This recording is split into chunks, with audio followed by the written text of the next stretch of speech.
Good afternoon, Tuscaloosa. In the world, how are you guys doing today? It's the Joe Gaither Show right here on BamaCentral, YouTube, BamaCentral.com, or you're watching it on Facebook, Joe Gaither 6 on Twitter. Right there, anywhere you get your social medias, you can find me at Joe Gaither 6. Welcome in to the Joe Gaither Show right here on BamaCentral, BamaCentral.com. I really appreciate everybody who's been paying attention to the show so far. We've had a fun couple of 6-8 weeks or so on BamaCentral. Wow, unbelievable! It is finally here. SEC Media Days kicking off in Nashville, Tennessee, and we've got our contingent already up there at Nashville. We've got Austin Hannon. Follow him at Austin Hannon SI. He's been in the room already this morning watching Greg Sankey. He's just watched Brian Kelly. We are really appreciative of Austin Hannon already holding down the fort at SEC Media Days. Really appreciative of that. And that's what we're going to get into because, we've got a lot of things to get into today. It's Monday. We'll do a teeny bit of weekend review, but really, it is all about college football. It is all about SEC Media Days, and I am so excited to be up there. We'll be leaving tomorrow, midday or so. The rest of the contingent, myself, Katie Wyndham, Blake Byler, will be heading up to Nashville for the Wednesday portion of Alabama. I mean, Wednesday's the only day anybody cares about because the Alabama Crimson Tide are heading up there on Wednesday.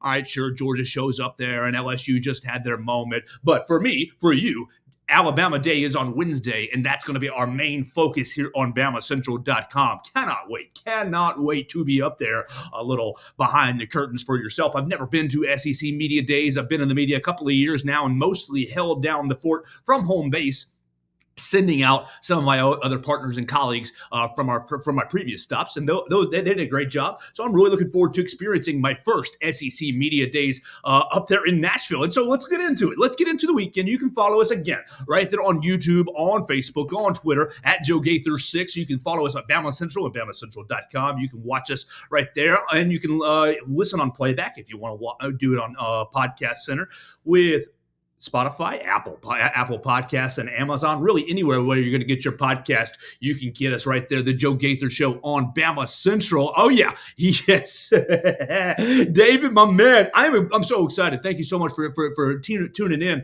David. It is 47 days away from Alabama kickoff, really 47 days away from week 1, but we're focused on Alabama.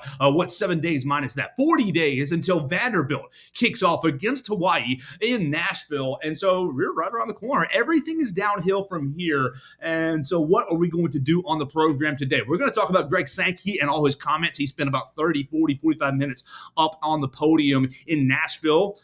Did a little grandstanding, made a couple comments, made a couple announcements. Obviously, did a little self-indulgence because the SEC is amazing. What did he say? Eight SEC national champions last year across sports. I believe that's what the number that he used. And then we also had the 19th ever All SEC final in baseball this past year. So lots of great things going on in the SEC. But Greg Sankey got into some other comments about where we're going in the future. So we'll talk about that. The Jeremy Pruitt story. If you missed the show on Friday, you can watch it on Friday. You can watch Friday's show again on all the various playbacks: YouTube, Apple Podcasts, Spotify, right there on BamaCentral.com. We talked a lot about Jeremy Pruitt's fallout because Tennessee got their punishment. Tennessee and Jeremy Pruitt got their fallout. Well, look, you get the punishment on Friday, but you get details over the weekend. You get details from Coach Niedermeyer and some of the excuses that he used talking to the NCAA were just absolutely laughable excuses. Same with Jeremy Pruitt. Laughable excuses. Why did you pull out thousands of dollars? Why did you have a whole lot of money? Why did you give money to your recruits? Oh, I was thinking about George Floyd. Jeremy, I mean, look. Obviously, I am very anti-racist, and I think that George Floyd's situation was tragic. I don't care where you fall on it; it was tragic. But come on, that's not really a reason to give money to recruits because I was thinking about George Floyd trying to give money to a high school kid. Weird. So like a lot of things to get into with the Jeremy Pruitt stuff as well. a couple Alabama football players made some big decisions over the weekend, personal decisions that we'll talk about at the very end of the program. We don't want to bog anybody down with religion at the very beginning. We'll do it towards the end. And then also Alabama jumped into the top 5. Alabama jumps into the top 5 in recruiting rankings. Look, all you guys laughing and condemning and making fun of Nick Saban, 3 weeks ago for Alabama's recruiting class being ranked in the 30s. Oh my gosh, Nick Saban's lost it. They don't have NIL. There's no way he can get it back. Dude, why do we do this every year? We do this every single year. At least for the last 4 years, we've done this same pattern as Alabama football fans, or as football fans in general, watching Alabama having that midsummer, late summer push. And now with Caleb Odom's commitment on Saturday, tight end out of Carrollton, Georgia, commits to Alabama, gives Alabama 14 total commits in the 2024 class. And now Alabama is ranked number 5 overall in the recruiting rankings with 14 recruits. What does that tell you? It tells you it's very easy. Alabama is recruiting at a hugely high level. You only have 14 recruits, but they have the highest average rating of anybody. So, yeah, you got that number 5 overall class locking down and still marching, still going on. Alabama has a lot of great prospects on the hook that we're talking to, that we're recruiting. Look, this Friday, we'll hear if William Sanders will join the Alabama Crimson Tide class. Look, I'm going to plan to be out there at Brookwood High School on Friday at 3 o'clock watching William Sanders commit. Heck, what else do I have to do on a Friday afternoon? Brookwood, only about 25 minutes away from my own house, or from my house. And William Sanders joined us on the program. William was our first recruit. William was my first recruit. And I'm so grateful for William's presence on the program. If you missed that, just look it up on YouTube. You can see William Sanders, or look it up right there on Spotify, Apple Podcasts. I went through and renamed all my shows so you can see the interviewee who was on that program that day. Should be easy to find. William deciding between Mississippi State, LSU, and Alabama on Friday. So Alabama still has a lot of room to grow in recruiting rankings. And then look, August 5th, you've got KJ Bolden and Amari Jefferson both announcing their commitments. Amari Jefferson, a huge wide receiver target due to kind of the Perry Thompson waffling, wavering. Look, I think that Perry will end up at Alabama, but should Auburn end up stealing his commitment, which, Perry's going to make the best decision for himself. But if Auburn ends up stealing Perry Thompson's commitment, Amari Jefferson becomes a huge, huge target in the 2024 class. So he'll be committing on August 5th. We had him on the program. KJ Bolden, best safety in Georgia, is committing also on August 5th. He's deciding between Ohio State, Georgia, and Alabama. Look, lots of great prospects still out there for the Tide. And so everybody who's been thinking about, oh my gosh, Nick Saban's lost it. Ain't no way. They're falling behind. No. Just give them you have the mid-July push, and you're right there with the top 5 overall classes. So that's kind of what we're all going to get into for the day. Let's start with Greg Sankey. Because it is SEC Media Days, and he did kick off the proceedings. So what did the commissioner, the most powerful man in college football, say today in front of really the national media scene? He spent about 45 minutes. And Greg Sankey, you're always well put together. You're always well composed, and it was a pleasure to hear you. He did make some self-deprecating comments about boring his new grandchild. Congratulations to a brand new grandchild, Greg Sankey. He made some comment. He celebrated the Nashville police officers who were on scene stopping the mass shooting in early spring. Tragic situation. Awful situation. Any mass shooting of any kind for any reason, not good. And we pray for all the victims and really, really celebrate the heroes in that situation. Greg Sankey doing that, bringing them on stage and getting a round of applause. But Greg Sankey made some news on 3 different things.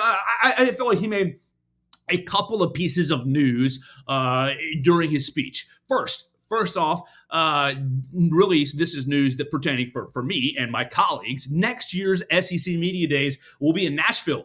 Next year's SEC Media Days in I'm reading 3 different things. Next year's SEC Media Days will be in Dallas, Texas, at the Omni Hotel. I've been out to the Omni Hotel 2 years ago for the Cotton Bowl. Oh my gosh, the nicest hotel I have ever been in my life. I'll just go ahead and say that. So if I'm blessed enough to be out there next year in Dallas, that'll be a great experience. It will be. As far as the media days and the process and the procedure, it will be a great event in Dallas. I feel confident of that. My only kind of complaint is, come on, Greg Sankey, come on. You're going to take really all of us out of the Southeast over to Dallas. It's a 10, 12-hour drive from here in Tuscaloosa. That's just a little personal complaining. I imagine a lot of the a lot of the media companies will have to be selective about who they choose and how they choose to staff that event. Look, that's small potatoes. That's small potatoes for people who probably do not care. But it will be a lot of fun next year in Dallas. It basically signifies we're here. It signifies the invitation. It signifies the welcoming of Oklahoma and Texas. And I imagine Texas will be at the forefront of hosting the entire conference, really trying to roll out the red carpet for all of the media out there in Dallas. And look, if I'm blessed enough to be out there, I imagine it's going to be a beautiful, an amazing experience out there in Dallas. And so, look, that was the next piece. That was the next big news that Greg Sankey broke. Secondly, Greg Sankey announced or really furthered all of our assumptions that they're going to continue to work the relationship with the Mercedes-Benz Superdome in Atlanta to continue to host the SEC championship game in Atlanta. Look, it is a beautiful place. The thing about the SEC does championship events at an incredible level. They do championship events at the highest level. I mean, you talk about, yes, amateur athletics. No. SEC is like professional light, but the championship events in Bridgestone Arena for SEC basketball, incredible. The football events, incredible over in Atlanta. And really, even I look, you guys may or may not love baseball, and I kind of am a little bit like indifferent on it, but I will be honest with you. The SEC championship, the SEC tournament week in Hoover is incredible. It's one of the most fun events that's out there. Whether you like baseball or not, it is so much fun. I've been up there a couple of times. It is so much fun. The pageantry, the spirit inside the Hoover Met. Really, I find it to be very clean, a great environment. I find it to be a very, very family friendly environment. The SEC does championship events at the highest level, and Greg Sankey furthering to commit to do championship events at the highest level, committing to the Mercedes-Benz Superdome over there in Atlanta for further SEC championship events. Now, Greg Sankey obviously did a lot of, we're the SEC, we're the best, and this is amazing. And look, he's on it. He's right. The championship level, he talked about, 70-something NFL draft picks. He talked about the most ever WNBA draft picks of all time. He talked about all the number one overall picks. You had Bryce Young. You had the top 2 collegiate basketball players. You had the top WNBA pick this year. Look, you had loaded rosters everywhere. Number 1 and number 2. Thank you, LSU. Number 1 and number 2 overall baseball in the Major League Baseball draft. Look, the SEC is absolutely loaded. You won the baseball national championship. You won the women's basketball national championship. You won the college football national championship for the umpteenth time. What did he say? 5 programs have won the last 17 college football national championships. So, yes, the SEC is absurdly healthy and is doing very, very well. And so we spent time talking about all the great accomplishments of the SEC on and off the field, highlighting several members of the incoming College Football Hall of Fame class. No Alabama players, but several SEC legends in the Hall of Fame class. Excellent. In the new Hall of Fame class. And so Greg Sankey highlighting all the great things. But then going kind of moving into areas of concern, areas of interest for the SEC, areas that need to be addressed. And I think, we'll talk about it, what he said. First, he gets into NIL, name, image, and likeness. And if you're watching this program, you're very, very familiar with name, image, and likeness and its impact on college sports. I think that a lot of people are, people fall on different sides of name, image, and likeness. People fall on, oh my gosh, I love amateur athletics, and I loved it when these guys weren't getting paid. I don't quite understand that perspective, but that's fair perspective, and people have it. That is okay. I stand on the I love NIL perspective. These athletes are the labor, and these athletes really drive the product. Look, you take Julio Jones, you take, Mark Ingram, you take Najee Harris, you take any of these guys off the field for the Alabama Crimson Tide, and the product gets worse. The product is not as good. You take Bryce Young off the field and you replace him with average Andy athlete like myself. The product is not as good. So the athletes are the labor. The athletes are giving us the pleasure each Saturday. Yes, Nick Saban is an amazing coach. He's a great coach. But Nick Saban can coach me and you will not have as much success. Nick Saban can coach average Andy athletes, and you're not going to be winning nearly as much, and it's not going to be nearly as fun. Nick Saban is successful because he is able to recruit the best of the best athletes, the Jerry Judys of the world, the Will Andersons of the world, really the CJ Mosleys of the world, everybody who has made impacts over the NFL on the Alabama program is worth really earning some money. But Greg Sankey, I digress. Greg Sankey goes on and says, we have a huge NIL problem. And I don't know that he's incredibly wrong. I think he's probably correct because Greg Sankey outlines and highlights that you have 14 states, let's see, Oklahoma, Texas, you've got, 12, 13 states operating amongst 12 or 12 different rules on name, image, and likeness. And all of them are operating with the intention of helping their university members. So you had Texas recently put out name, image, and likeness regulations at the state law level. And who was involved in the legislation? University of Texas and Texas A&M. Working hand in hand saying, hey, here's how we can help. Here's how we can get one over on the rest of the conference. Here's how we can compete at the highest level. These rules, these policies will help the Texas athletes stay in Texas and want to come to A&M and want to come to the Longhorns and thus not go to Alabama, not go to LSU, not go to Georgia and the like. And so you have these member states all were operating really at different levels, all operating on levels where they're trying to, the state of Alabama. Is the state of Alabama really working for Auburn and Alabama? Is R.K. Ivy and her associates working with the member universities of Auburn and Alabama? I don't know if you're getting that level of cooperation in the state of Alabama. You obviously are getting that level of cooperation in the state of Texas, and the state of New York was recognized in Greg Sankey's speech that they were the most recent state to enact new name, image, and likeness rules. Greg Sankey talking about the problem is the states are not recognizing the SEC as a governing body, and they're not recognizing the NCAA as a governing body over the member conferences. So all 14, now all 16 members of the SEC will be playing under different rules. And that's what Nick Saban is really, I think that's really where he wants to see change. I don't know that Nick Saban wants to take name, image, and likeness away. And I don't even think that Nick Saban wants to enact a salary cap, as he's even said. I don't think that Nick Saban wants to enact any sort of rules or regulations that will hinder his athletes from making money. What I do think Nick Saban wants to have it to where all 16 teams in his league are playing under the same rules. Can we play high schoolers? Can we pay high schoolers right now to run commercials for Tuscaloosa Toyota? Can we pay high schoolers right now based out of the Yay Alabama Fund? Can we pay high school? Because in Tennessee, let's be honest, in Tennessee, we had Amari Jefferson on 8-9 weeks ago. Amari Jefferson can get himself an NIL deal right now.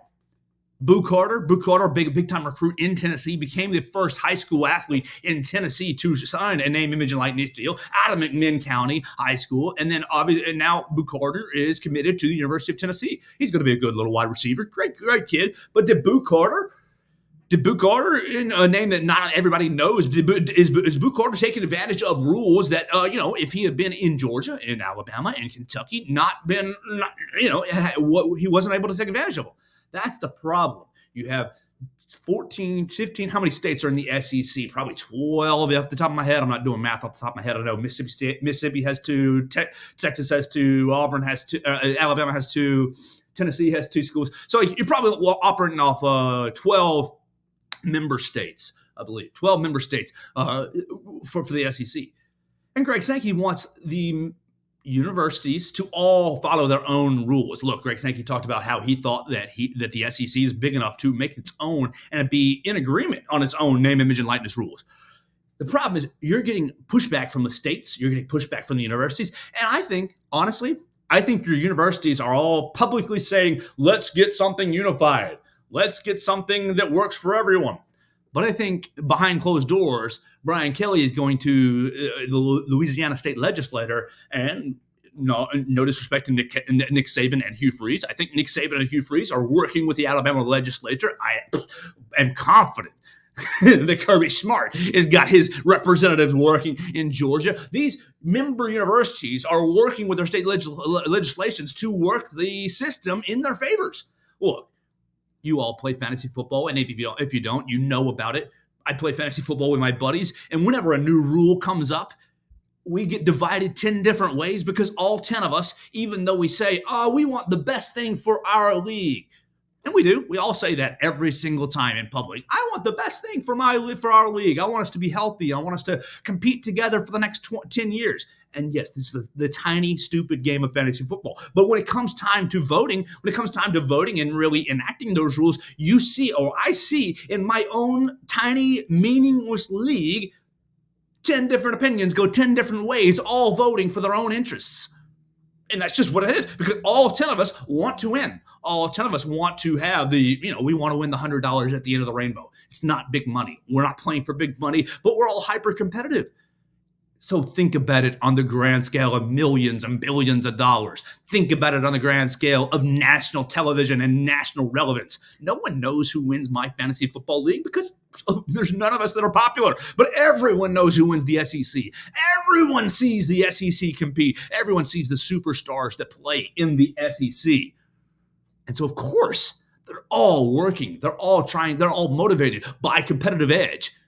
I think that Greg Sankey goes into his diatribe and says, we need federal legislation. We need federal legislation to enact federal rules on name, image, and likeness, unified rules across the United States, across the landscape of college football. And look, this is not a political show. And really, I have a lot of indifference to politics due to my own personal feelings. I don't really lean right or left. I kind of play halfway in the middle on a lot of sides. But I have zero confidence. I'm honest. I have zero confidence in federal legislation getting done. I mean, look, you can feel however you want to feel about who's in the White House. I've kind of felt the same way over the last several participants in the White House. It doesn't matter if you're pro-president, anti-president, if you're conservative, if you're liberal. I just don't have confidence in the federal government legislating NIL. One, I don't necessarily think that it's worth their time.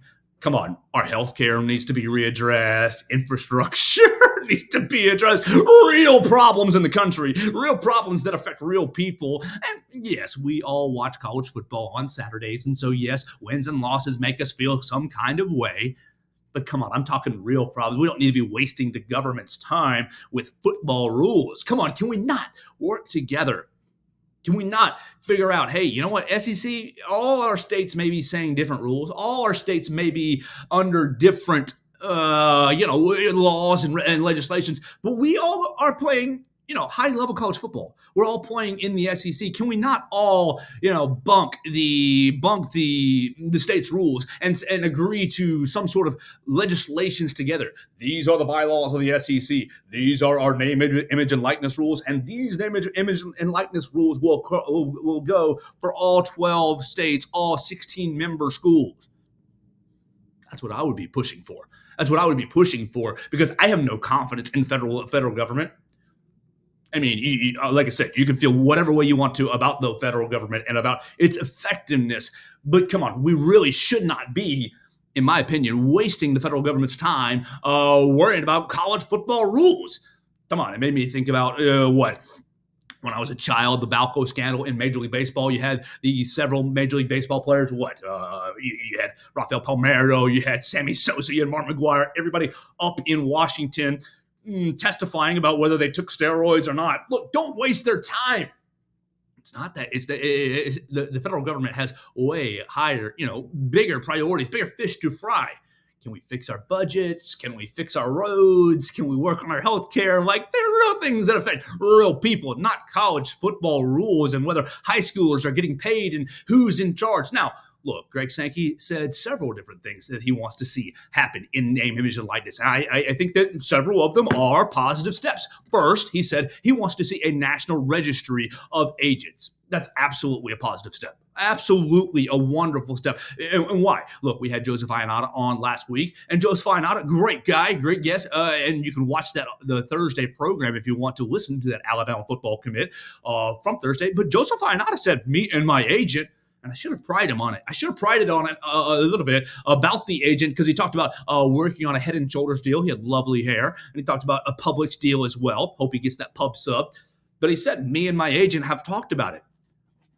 Now, Joseph seems like a smart guy. He seems like he came from a well-run family, very smart family. I'm sure that he is in good hands. But I don't know anything about that agent. I didn't ask. That was a failure on my part. And I apologize to you, the listener, for that. But look, you need to have some sort of registration. You need to have some sort of rules. If you're an agent in the National Football League, you are under a registry. Everybody can look up who the agents are, who has passed the they give a test. They give a test based on the rules to the agents to get into basically the club.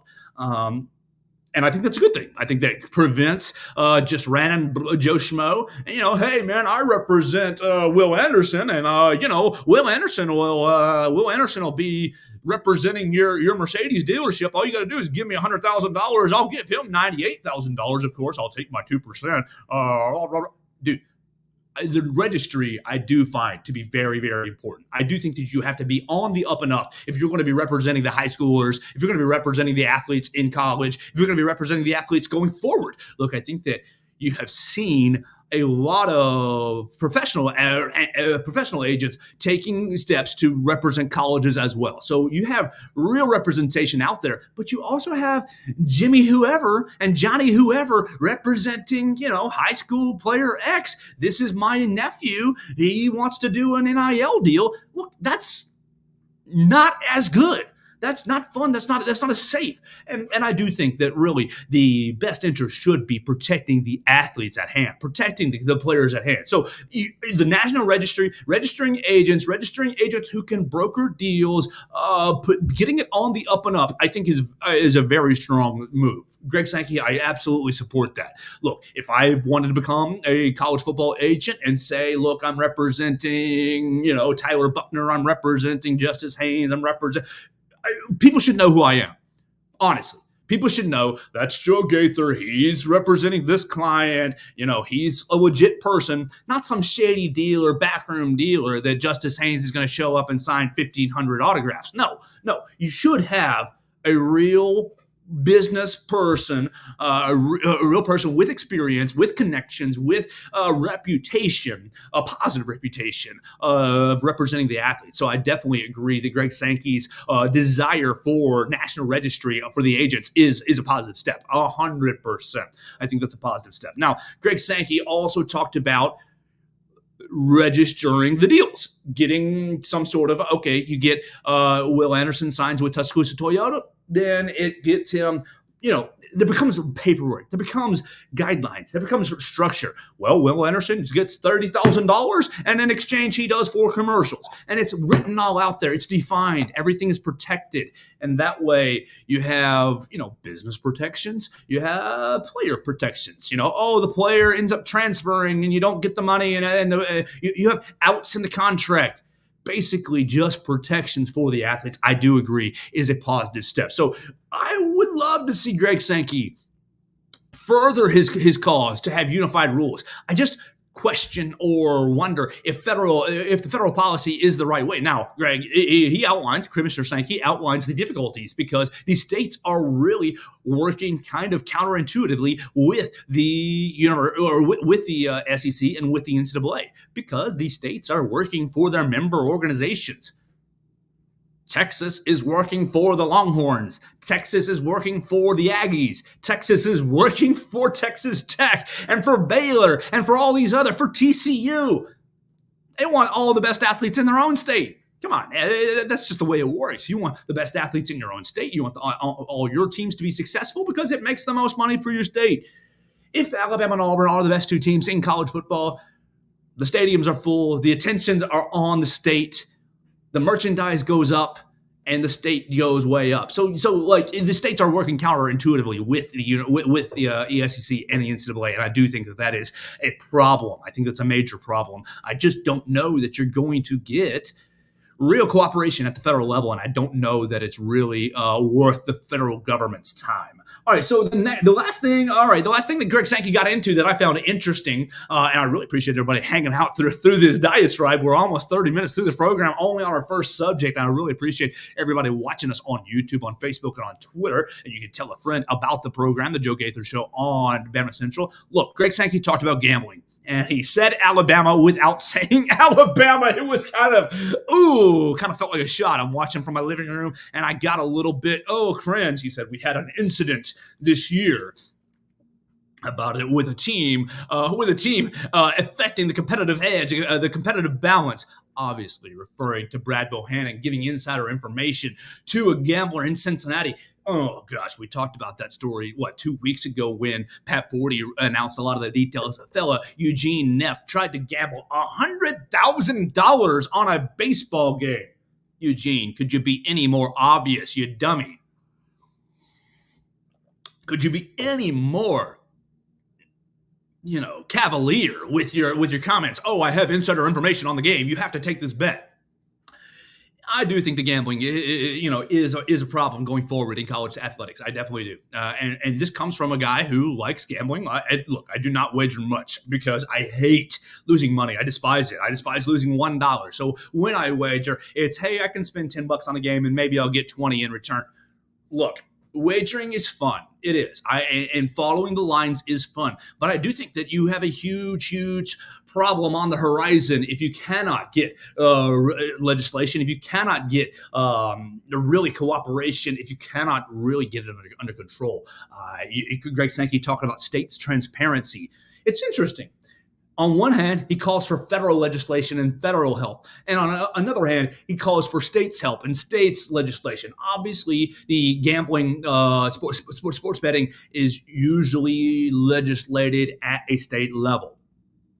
And so you have 30? I think it's 32 states right now that have legalized gambling. I think that's it. Maybe that's an overestimation, but I believe it's 32 states that have legal sports gambling. And so you have a hard time. You have a hard time really legislating, is an Alabama player gambling on an Alabama basketball game? Is an Alabama player wagering on a on a Kentucky football game? It becomes messy. It becomes hard to control and hard to legislate. Now, I'm not insinuating implicating any Alabama players. Those are just examples. Those are just kind of hypotheticals off the top of my head. You can switch it to any university, because look, these athletes talk. These athletes are buddies. These athletes work out in the same areas. They kind of experience the same experiences. And gambling is an attractive proposition. Can make quick money if I know that Johnny is hurt. I know that Billy is hurt, or I can make quick money, and it becomes tempting. I think that this is part of the temptation needs to be eliminated, and I think NIL will help eliminate the temptation, because if you're lining the athlete's pockets fairly, there's not really any motivation to gamble, in my opinion, outside of just the thrill of gambling. I can say,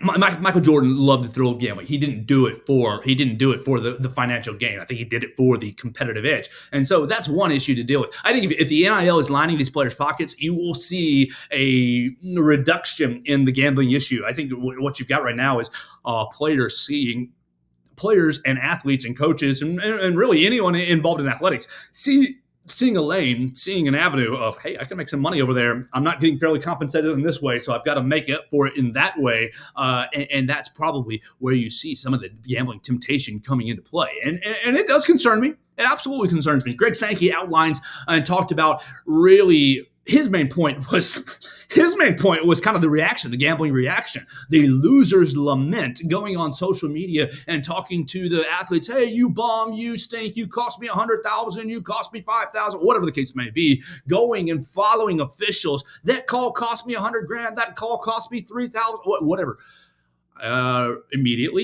Immediately, the Tennessee football game comes to mind. The Alabama-Tennessee game comes to mind. 17, 18 penalties on Alabama, particularly the final pass interference that was, 50-50. I have gone on record last year at my previous job saying that the pass interference, you did get the pull on the back of the from behind. that caused the tip up and Kool-Aid get the interception. Yes, I would have loved to have had that be the final play and really seal the deal. You've got, the back judge threw the penalty from 30 yards away. The back judge was rigging the game for Tennessee. I'm not sure that I agree with that. The Tennessee game, I don't believe was rigged. I do believe it was. I do believe it was tightly officiated. I do believe there were officiating mistakes, namely the forward progress later in the game that had the fumble that Alabama didn't get picked up. Just many things went wrong for Alabama in the Tennessee game. Initially, when Greg Sankey's talking about gambling and talking about throwing games and fixing games, my mind jumps right back to the Tennessee game. No, I don't think the Tennessee game was fixed, but I do think that after that game, there was a huge angry contingent going after the officials. Huge angry contingent of Alabama fans going after the officials. And look, even me saying that I don't think the game was rigged, I can see why people would think that. There were several questionable calls. Maybe it's just my naivete that thinks that college football is not rigged in that fashion. But really, you can see why people would be so upset. And Greg Sankey talking about the fallout, the gambling fallout, people going after athletes, people going after coaches, going after officials, and that really, there needs to be a line there. There absolutely needs to be a line there. You can remember, oh my gosh, Kate Foster. I can remember Kate Foster missing a field goal and getting death threats. You can think of the same thing. Adam Griffith missing the kick six field goal and getting death threats. It's not gambling, but it's the same sort of reaction. You cost us the game against Auburn. We're going to come kill you, blah, blah, blah.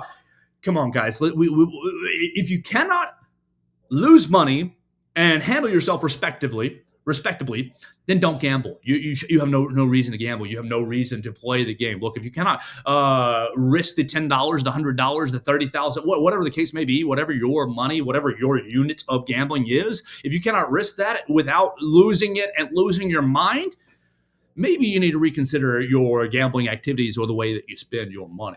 All right, so that's really, Greg Sankey kind of opened all that up, and he closed his comments by re-putting the roses on the SEC, talking about how successful the SEC is once again, how healthy the SEC is once again. And yes, the SEC is the standard of all of college athletics. It doesn't really matter what sport you're looking at. Obviously, football is our focus right now, but it doesn't matter what your focus is.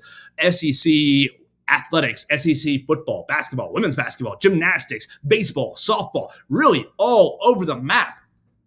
Yes, equestrian too, track and field, swimming and diving. The SEC is the premier conference of all of college athletics, and it will continue to be the premier conference in all of college athletics.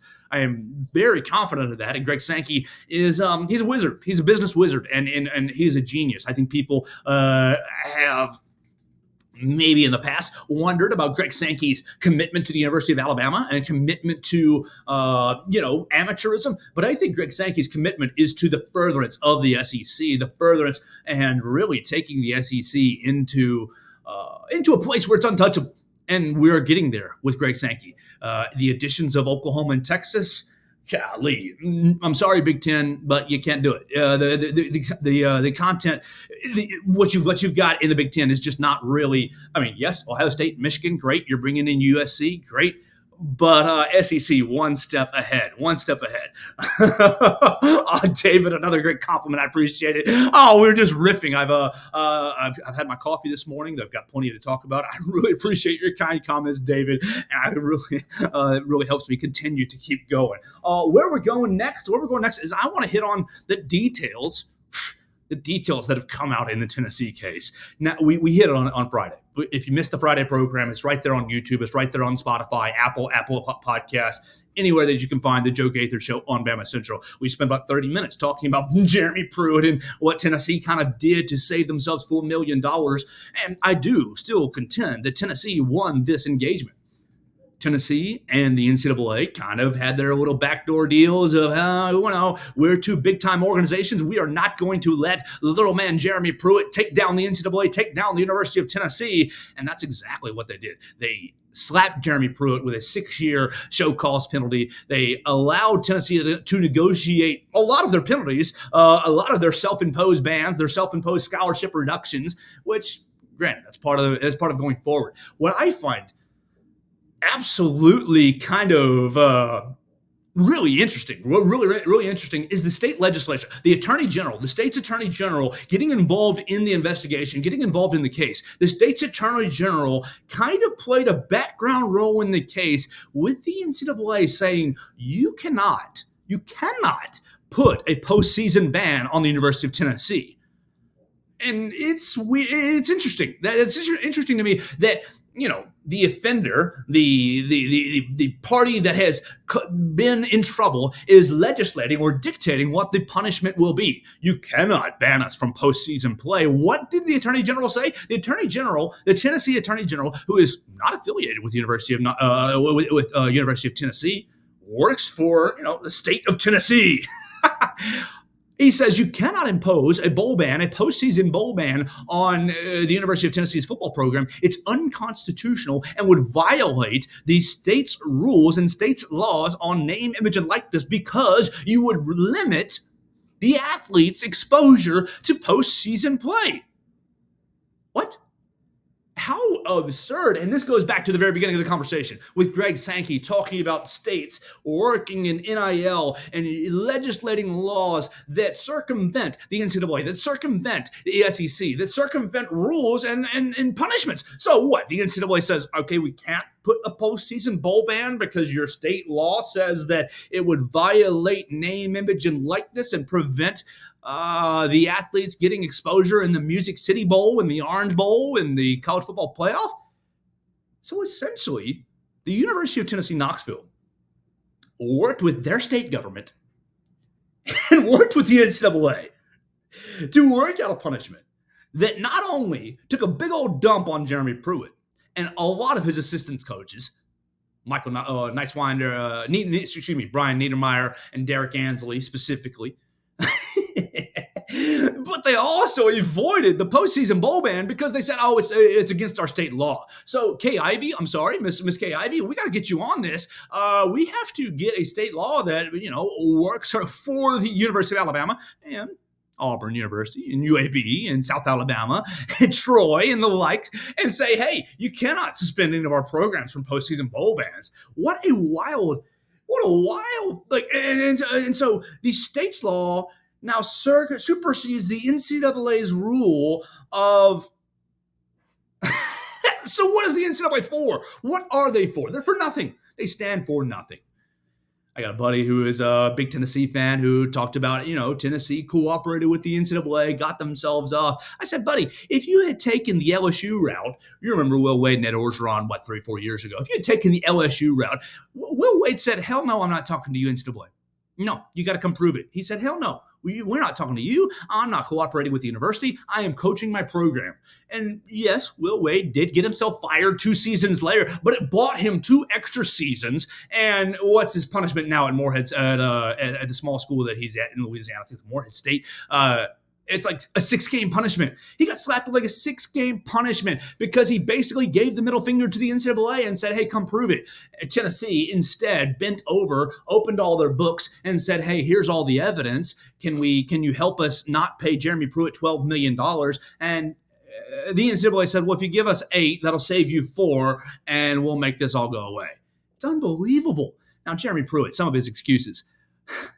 Brian Niedermeyer specifically. Niedermeyer, the tight ends coach, it comes out that Darnell Washington is prospect number 2 in the NCAA's investigation. Darnell Washington, you guys all know, just got drafted by the Pittsburgh Steelers. Darnell Washington, 2-time national champion with the University of Georgia. Darnell Washington played Niedermeyer like a fiddle, basically taking money left and right from Niedermeyer, forcing him into multiple NCAA violations, and then went to Georgia. So let's be honest. Let's be smart. Come on, you're not dumb, listener. You're not dumb, watcher. If Darnell Washington takes money and in his recruitment to go to Tennessee and ultimately goes to Georgia, are we going to assume that he went to Georgia out of the goodness of his own heart? Are we going to assume that he went to Georgia because he likes the campus, because of the pretty girls, because of the NFL connections? Sure, that's part of it. I imagine that's part of it. But let's be honest, there are pretty girls, and it's a decent campus in Knoxville, and Tennessee gets players to the NFL as well. Maybe not as high a rate as Georgia has over the recent years. But you can get to the NFL from Knoxville. It's a pretty straight shot. Once you're playing in the SEC, Darnell Washington, we're not stupid. I mean, maybe we're not stupid. You got to imagine, what did Georgia foot Darnell Washington? What did Georgia do for Darnell Washington to attract him, to bring him on into Athens? I'm sure the championship culture is great. The NFL development is great. The beautiful women in Athens are great. The nice academics are great. I'm sure the nice dining hall in Athens is excellent. You got a nice dining hall pretty much in every SEC facility. It's ridiculous to assume that Darnell Washington went to Georgia for free. Went to Georgia just for a scholarship. Now, look, you guys know I am very pro player. I don't have a problem with with Brian Niedermeyer paying recruits money. I really don't have a problem with any recruits getting any money, even before NIL. Why? Because I feel like it's been going on since the dawn of time. I mean, come on. It's been going on forever. It really incentivizing recruits through any means possible, any means necessary. What I find absurd is the excuses that Niedermeyer gives. Niedermeyer gets pulled into the NCAA and for his investigation is asked, dude, hey, you got this drawer full of cash in your office. You've got large withdrawals from your bank account in cash. And they ask him, what's up with that? What are you doing with all this cash? Why are you pulling large sums of money out of your bank account? And he says, well, I share a bank account with my parents, which first, what do you lie? I share a bank account with my parents, and my girlfriend is very expensive. My girlfriend has very expensive tastes, and she likes to spend money. My parents don't like my girlfriend, so I pull money out so I can spend money on her off the books without them knowing. Niedermeyer, you're an adult. You're a grown man. Let me just Google you real quick. How old are you, Brian Niedermeyer? How old are you? You're 34 years old. You are 1 year older than I am. And granted, I don't have a bank account, or I did not have a bank account that was connected to the University of Tennessee's athletic program, bringing in probably $400,000 or $500,000 a season. But my parents are not on my bank account. I love you, Mom and Dad. If you're watching, I absolutely love you and love all the help that you've ever given me. But they're not on my bank account. They don't monitor my money. They don't. I would love a little help with the budget. Hey, maybe you need to tweak this, maybe tweak that. Love the advice there. But come on. You cannot fool me into believing that your parents are tied onto your bank account, that your parents have your bank account information. Not that I have anything to hide, Mom and Dad. If you want my routing information, you can look it all over to make sure everything's going on the up and up. But that's just not something that my parents are doing. And that's not something that the average parent, I believe, is doing. For one, that's step number one. Number two, my girlfriend spends a lot of money. My girlfriend has expensive taste, and I don't want to get into. Look, are you stupid? Are you stupid? I've had a couple of expensive girlfriends and this and that, and that's just part of it. Yes, you want to entertain a woman in a great way. You've got, sometimes some money is required. Creativity is required, and that's okay. That's part of it. But what a lie. My parents would probably say, Joe, you shouldn't spend that money on her. That was a little much. But my parents we're not having arguments. We're not having fights. We're not having discussions on, oh, you took her to a nice dinner. Why'd you do that, you jerk face? What? Niedermeyer, come on, let's be more creative. Let's be a little more creative. How about, I know it might make you look a little worse, but let's come up with something a little more believable. Let's come up with something believable like, hey, I got a drug problem. Oh, I got a drug problem. I need to pay in cash.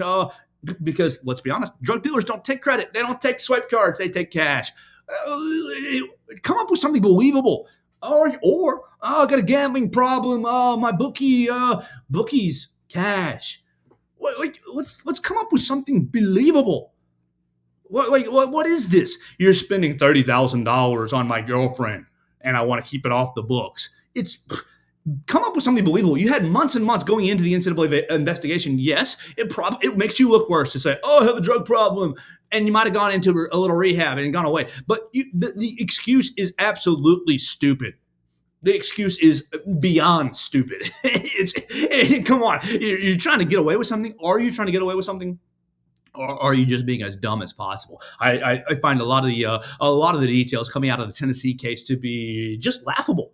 And granted, like, I don't really even have a problem with these recruits getting money, and I don't even have a problem with Jeremy Pruitt trying to get one over on the rest of the rest of college football. Really, what I find hilarious is just these stupid excuses. No, Niedermeyer, my girlfriend is so expensive that I have to keep the money off the books because my parents are going to get mad at me for spending money X, Y, Z, A, B, C. Dude, my parents would say, hey, you treat that girl nice. You treat that girl nice, whatever she, whatever makes it happen. Y'all do your thing. Can you afford it? Yeah. All right. Good for you. I love you, mom and dad. That's just a laughable excuse. A laughable excuse. And then for Jeremy Pruitt, look, I know the George Floyd situation was a hot button issue in the country. I know a lot of people, it put people on the polar opposites, and I'm not here to divide you guys. I'm here to basically just say that is a laughable excuse. Come on. Oh, I felt bad. I wanted to make him feel better. I want to make my recruits feel better. I felt bad about the state of the country, so I gave $750 in cash to my black athlete, to my black prospect. What? Just be honest. Just say, hey, man, I wanted them to come to Tennessee. I wanted them to come to Tennessee, and I thought $750 would help them. I wanted them to come to Tennessee, so I orchestrated unofficial visits on an official capacity. Really, I think Jeremy Pruitt would have been absolutely fine. I think Jeremy Pruitt would have really probably gotten away with a lot of this stuff had he not worked the official visits during the COVID-19 portion of the calendar. You remember the NCAA. The NCAA shut down recruiting, shut down in-person recruiting. Alabama had to come up with a Zoom package, and Nick Saban's been very vocal about how challenging that was. I really and truly believe if Jeremy Pruitt had not orchestrated on-campus visits during COVID-19, that a lot of this stuff would have been not a big problem.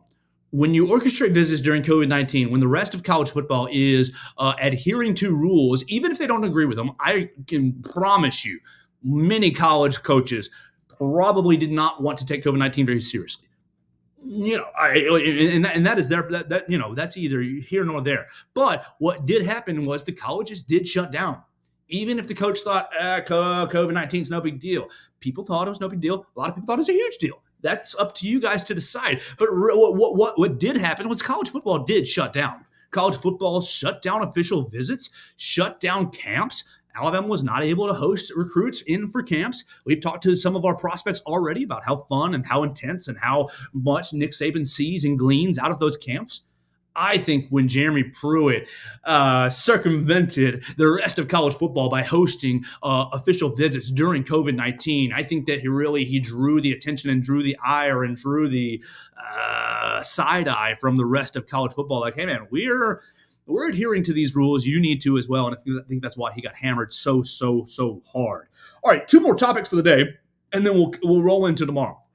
2 more topics for the day. Let's go football and then social. Football with Caleb Odom. Caleb Odom hits the Alabama recruiting class on Saturday. Caleb Odom out of Carrollton, Georgia, transferred from Villa Rica High School into Carrollton High School. And he's 6'5", 220 pounds, number 5 tight end in the 2024 class. Joins Alabama, commits on Saturday, becomes Alabama's 14th overall commitment in the class, and jumps Alabama. Look, Alabama last week got 4 commitments in the 2024 class. So on last Sunday morning, 8 days ago, Alabama is sitting at 28, 29 in the recruiting rankings, and you see the dummies on social media. I'm sorry, that's the nicest word I've got for you. The dummies. Nick Saban's lost it. Alabama can't recruit. Kirby's got him beat. Michigan's better. Ohio State's better. Blah, blah, blah, blah, blah. You dummies. This has happened for 3 or 4 years in a row. Boom. Nick Saban is building and working his own calendar, his own pace. He goes from the mid-20s, 28, 29, last Sunday morning, pulls in 4 commitments, Xavier Brown, Justin Okoronkwo, Casey Poe, and now Caleb Odom on Saturday. 4 commitments later, in the span of a week, Alabama goes from 28 to number 5. Come on, guys. Don't you see this every year? You see it every single year. And you're at number 5 with 10, 11, 12 more scholarship positions to be filled. You obviously want to get to right at 25, give or take 1 or 2, depending on the transfer portal. So you got room to grow. You got room to add for this Alabama class. Casey Poe, what are you going to get out of him? You're going to get a huge athlete. He's ranked, like I said, the fourth, fifth best tight end in the country. Great basketball player, big-time athlete, was already given scholarship options to go to LSU playing basketball and football. You can see him. He has an amazing highlight package as far as dunking the basketball on the basketball floor. But you're not going to want to see him on the basketball floor. You are going to see him in the receiving room. You're going to see him catching passes. He looks like a great. He looks like a young Tony Gonzalez. Did I say that? He looks like a young, Brock Bowers. Oh, did I say that too? No, yeah. He looks like a receiving weapon. 6'5", long arms, huge wingspan, huge catch radius. Now, obviously, you got to get to college. You got to put on some weight. You got to put on some strength. You have to assimilate to the tight end position. We heard from Giles Amos, former Alabama tight end, 3 weeks ago, and he talked about how difficult it was to assimilate to the tight end position. Got to pick up the blocking. Lots of guys in high school are just receiving options at the tight end position. Got to pick up the blocking. And so we'll see about Caleb Odom, if he's going to, how quickly he will assimilate. But I think he's going to be a dangerous weapon in the passing game. And as we stand, 14 commits. Alabama got another. Look, it's 6 months till December? Don't worry about the Alabama recruiting rankings until December. I think the signing day is 15, 16, 17. Don't worry about it until then. And then even still, you got a little more room till the first week of February. Nothing is set in stone. Anybody commenting on recruiting rankings, even as it stands right now with Alabama at number 5, because we know how people can come and go, commitments can come and go. Look, if Alabama loses Perry Thompson, I promise you're dropping from 5 to 8, 5 to 12, 5 to somewhere. But it doesn't matter. Their rankings are still fluid until December, until February. And look, if you guys have been paying attention, if you care about recruiting at all, you have been paying attention for 16 bleeping years. Alabama's going to finish with a top 5, top 10 class. You're going to finish with the group of guys, the 25 guys that Nick Saban is really, really happy with. So come on, guys. Let's be patient. Let's enjoy the ride. Let's get to know a lot of these guys. We'll continue to try to get to know a lot of these 2024 commitments. Yes, I'll be trying to reach out to Caleb Odom and bring him on the program, just like everybody else that we've had already. Big thanks to Joseph Ionata, Julian Sayin. We've also had Caden Jones and Sterling Dixon, 4 Alabama commits already on the program. We've got 2 targets, William Sanders and Amari Jefferson, on the program as well. If you want to hear any of those interviews, you can hear them on YouTube, on Facebook, on Apple Podcasts, Apple Podcasts, Spotify, right there. The Joe Gaither Show. You can listen to any of those replays and get to know some of those recruits. So let's finish it up with a little social topic. I've wasted 57 minutes of your time so far. I've got a couple more minutes left in the tank. And yes, this will be a little bit of a social topic and not as much a football topic. It involves 2 Alabama football players over the weekend making lifetime decisions. We don't want to impose anybody any of our real beliefs on our BamaCentral listeners. We appreciate all of our BamaCentral listeners, but I personally was very excited and very happy to see Caden Proctor and Olasa Lennon over the weekend making decisions to dedicate their lives to Christ and get baptized. Both those guys going on social medias. And you can see that I've retweeted both of those guys' posts at Joe Gaither 6 to comment and congratulate those guys making big decisions off the field. Look, Alabama, I love the way that Alabama develops players on the field, but I also think that Alabama puts players in positions, whether they are Christian or other religions and subscribe to other religions. I think Alabama puts players in positions to grow and become their best men, become the best men that they are on and off the field. And granted, you can again feel however you want to feel about your own religions and religion in general. But I really encourage Olasa Lennon and Caden Proctor in those decisions that they made this weekend. I'm excited about those personal choices. Look, I'm excited about them as football players. I think Caden Proctor is going to probably be your starting right tackle this year. I think Olasa Lennon will be a great developmental piece on the offensive line. Both those guys seem to have the attitude, the nastiness that Joseph Ionata talked about last weekend that Alabama's reverting back to. So both those guys making big-time life decisions off the field. I say congratulations. I encourage you guys also to say congratulations on their own social medias. You can follow them, find their handles and their socials at Joe Gaither 6. You can see those retweets from those great posts. So that's really going to do it for the day. I appreciate everybody hanging out with us. Woo, we went 59 minutes. That's 2 shows in a row. We've gone over an hour or right at an hour. That must mean one thing. Football season's coming. Oh, it's coming. It's right here around the corner. 47 days away from Alabama kicking it off. Look, tomorrow on the program, we're going to keep the football rolling. I'm going to be talking to Mr. John DeWitt. John DeWitt has been in charge of a very important project. You say, who is that? He's been in charge of regrowing the grass at Bryant-Denny Stadium. Mr. John DeWitt runs all of the practice fields and facilities over at the Malmore Center. And so really, really excited to talk to my friend, John. I know him outside of work as well. A great man, a great family man, and obviously putting a lot of time into the Alabama athletics programs. A lot of underappreciated time. He and his staff, baseball and softball season, extremely difficult to keep those fields manicured when you've got 3-game weekends, 5-game weekends. You got to keep those fields looking nice and pristine. And not only that, like if you have to have the practice fields ready for Nick Saban, look, we're nothing without our groundskeepers. So we did do a new project in Bryant-Denny Stadium, putting down new grass, doing a nice little ventilation system to keep it, in case it rains really hard. And I believe I've heard it's reacting like putting green, like a putting green. I can get in the Bryant-Denny Stadium end zone and putt.